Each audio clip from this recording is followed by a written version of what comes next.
आप कल सुबह उठते हैं और आपका फ़ोन अचानक से बंद हो जाए।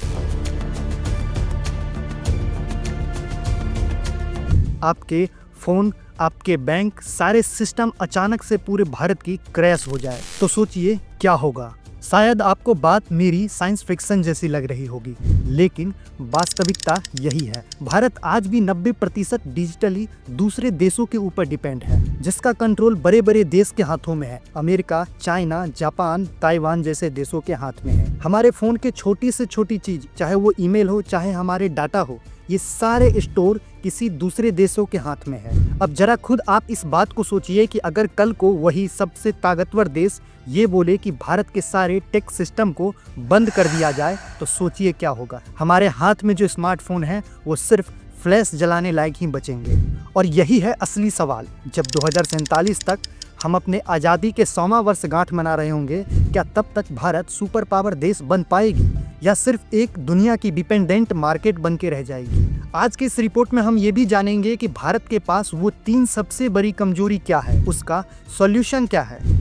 क्योंकि हमारे देश में तो सिर्फ स्लोगन और प्रचारों में ही सुपर पावर बताया जाता है, लेकिन भारत की वास्तविकता क्या है, आज की इस रिपोर्ट में हम आपको समझाएंगे। इसलिए ये वीडियो सिर्फ जानकारी के लिए नहीं है, ये वीडियो हमारे फ्यूचर, हमारे आने वाले पीढ़ी के लिए होगा। अगर आप ये भी सच में चाहते हैं कि भारत जीडीपी के साथ साथ अपने तकनीकी सुपर पावर में भी आगे बढ़े, तो इस वीडियो को आखिरी सेकंड तक देखें। और हमें उम्मीद है कि आप अपने दोस्तों से शेयर भी करें, क्योंकि इस वीडियो का मकसद सिर्फ वो काला चेहरा को दिखाना जो कभी भी ना तो सरकार ना कभी भी मेन स्ट्रीम मीडिया पर दिखाई जाती है। तो आइए शुरू करते हैं एक छोटा सा डिस्क्लेमर। जैसा कि हम सभी जानते हैं, भारत में 140 करोड़ लोगों का सपनों वाला देश है। ये दुनिया का सबसे बड़ा लोकतांत्रिक देश भी है। ये अपने आप में एक परमाणु शक्ति संपन्न देश है, जो आज के समय में दुनिया की 4थी सबसे बड़ी अर्थव्यवस्था वाली देश बन गई है। लेकिन क्या आपने कभी सोचा कि इतने बड़े देश होने के बाद भी हमारे भारत की सड़कों पर चांद से भी ज्यादा गड्ढे पाए जाते हैं? क्यों आज भी हमारा डेटा, हमारी टेक्नोलॉजी दूसरे देशों के ऊपर डिपेंड है और इसलिए भारत सुपर पावर नहीं बन सकता? क्योंकि सुपर पावर बनने के लिए किसी भी देश को चाहिए ऑटोनॉमी, जिसका मतलब होता है कि अपनी जरूरत को पूरा करने के लिए पूरा खुद का कंट्रोल होना चाहिए और उस जरूरत को पूरा करने के लिए खुद की अपनी एक क्षमता होनी चाहिए। तो क्या भारत के पास ये क्षमता है?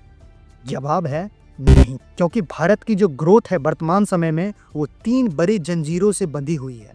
पहला है डिजिटल डिपेंडेंसी, यानी कि हम तकनीकी गुलामी में जी रहे हैं। दूसरा है कमजोर मैन्युफैक्चरिंग, जिसमें हम मेक इन इंडिया का लेबल लगा करके ही सिर्फ काम चला रहे हैं। तीसरा है एनर्जी स्लेवरी, मतलब हम ऊर्जा के लिए भी गुलामी कर रहे हैं। अब यहाँ से शुरू होती है इस रिपोर्ट की असली कहानी। आगे निश्चित तौर पर आप बने रहिए, क्योंकि अब आपको इन सारे प्रॉब्लम को मैं डिटेल में समझाऊंगा।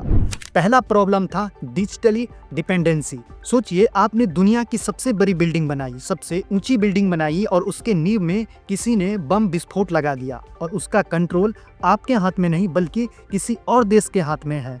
तो जरा सोचिए, क्या आप चैन से सो पाएंगे?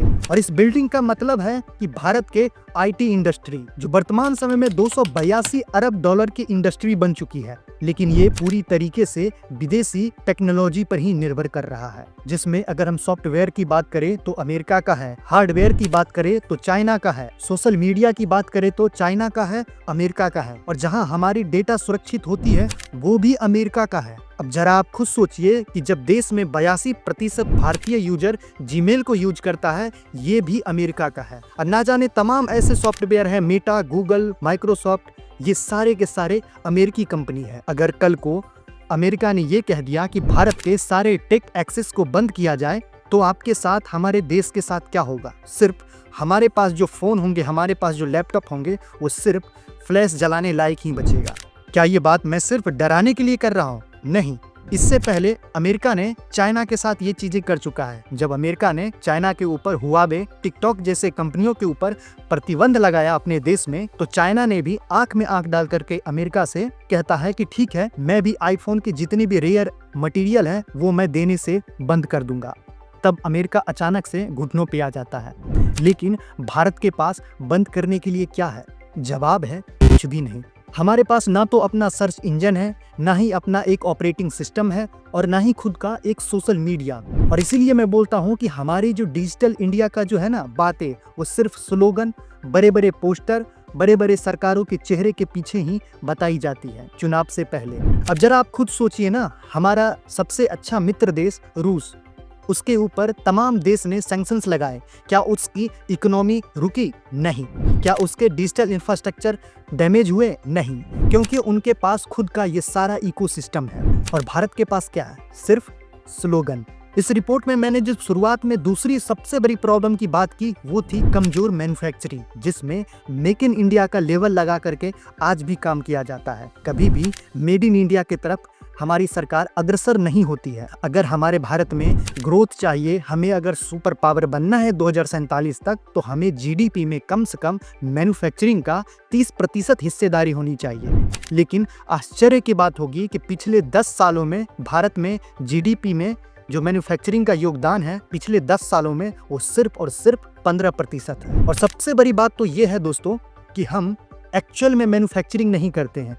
हम दूसरे देशों से सामान मंगाते हैं और उसे असेंबल करके मार्केट में बेचते हैं। अब जरा सोचिए, जो देश दुनिया की दूसरी सबसे बड़ी मोबाइल मैन्युफैक्चरिंग देश है, उसके पास खुद का ना तो बैटरी है, ना खुद के चिप होते हैं, ना खुद के मदरबोर्ड होते हैं। और ये बातें सिर्फ टेक तक ही सीमित नहीं है। भारत में आज भी सालाना लगभग 1.5 करोड़ युवा रोजगार के लिए जुड़ते जा रहे हैं। जनसंख्या हमारी बढ़ती जा रही है और हमारे एजुकेशन सिस्टम का तो बात ना करें तो ही अच्छा, क्योंकि आज भी हमारे एजुकेशन सिस्टम में सिर्फ सरकारी नौकरी तैयारी करने के लिए ही उकसाया जाता है। बच्चों को बचपन से इस तरीके की माइंडसेट में बनाया जाता है कि वो बड़ा हो और यूपीएससी, आईएएस बने, आईपीएस बने, लेकिन कभी भी उन्हें यूनिकॉर्न बनने की सलाह नहीं दी जाती है। और इन सब के पीछे बहुत से रीजन है, जिसमें से हम सब ये जानते हैं लेकिन कोई बोलता नहीं है। इन सब के पीछे जो सबसे बड़ा मेजर रीजन है वो है सरकार खुद, और दूसरा है ये कोचिंग इंडस्ट्री और कोचिंग माफिया। जो प्राइवेटाइजेशन जितने भी इंस्टीट्यूट है,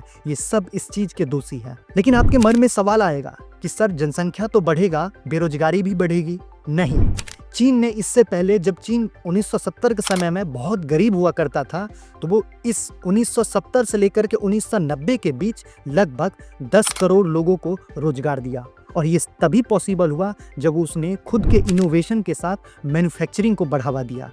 आज हमारे भारत में सिर्फ सरकारी नौकरी की बढ़ावा दी जाती है, और जैसे तैसे ये बच्चे सरकारी नौकरी के थ्रू उस सिस्टम में पहुंचते हैं तो वहां पर करप्शन का चक्र में शामिल हो जाते हैं, और फिर सिस्टम अंदर से खोखला होते जाता है। और इसीलिए जब तक ये सारी चीज़ें नहीं सुधरेगी, हमारे देश में मैन्युफैक्चरिंग कभी भी नहीं बढ़ेगा। और अगर मैन्युफैक्चरिंग नहीं बढ़ेगा तो हम सुपर पावर का सपना देखना छोड़ दें। इस रिपोर्ट के शुरुआत में हमने जो तीसरी सबसे बड़ी प्रॉब्लम की बात की थी, वो थी एनर्जी स्लेवरी, मतलब एनर्जी का गुलाम होना। आज भी हम दूसरे देशों के ऊपर एनर्जी के लिए गुलाम बन के बैठे हुए हैं। अब वो चाहे तेल हो, कोयला हो, चाहे वो लिथियम हो। तेल हम खाई देशों से मंगाते हैं, कोयला हम रसिया से इंपोर्ट करते हैं, लिथियम हम चाइना से इंपोर्ट करते हैं। ऐसा नहीं है कि हमारे पास मिनरल रिसोर्सेस नहीं है। आपने 2 साल पहले सुना था कि कश्मीर में 5.9 मिलियन टन लिथियम का भंडार मिला है, लेकिन क्या आज 2 साल हो गए हैं, क्या कभी आपने जमीनी स्तर पर माइनिंग होते हुए देखा? क्या कभी आपने जमीनी स्तर पर रिफाइनरिंग होते हुए देखा? कभी प्लांट लगते हुए देखे? नहीं ना, क्योंकि ये सब चुनावी स्लोगन होते हैं, वोट लेने के लिए, जनता को मूर्ख बनाने के लिए और चुनाव जीतने के लिए। बाकी बड़े जो देश हैं जैसे अमेरिका, उनके पास सेल ऑयल है, रसिया के पास खुद के गैस है, खाई देशों के पास क्रूड ऑयल है। भारत के पास क्या है? सिर्फ पॉपुलेशन और झूठ बोलने वाले नेता। अब प्रॉब्लम्स तो मैंने ढेर सारे बताए, लेकिन इन सब का सॉल्यूशन भी सुन के जाएं।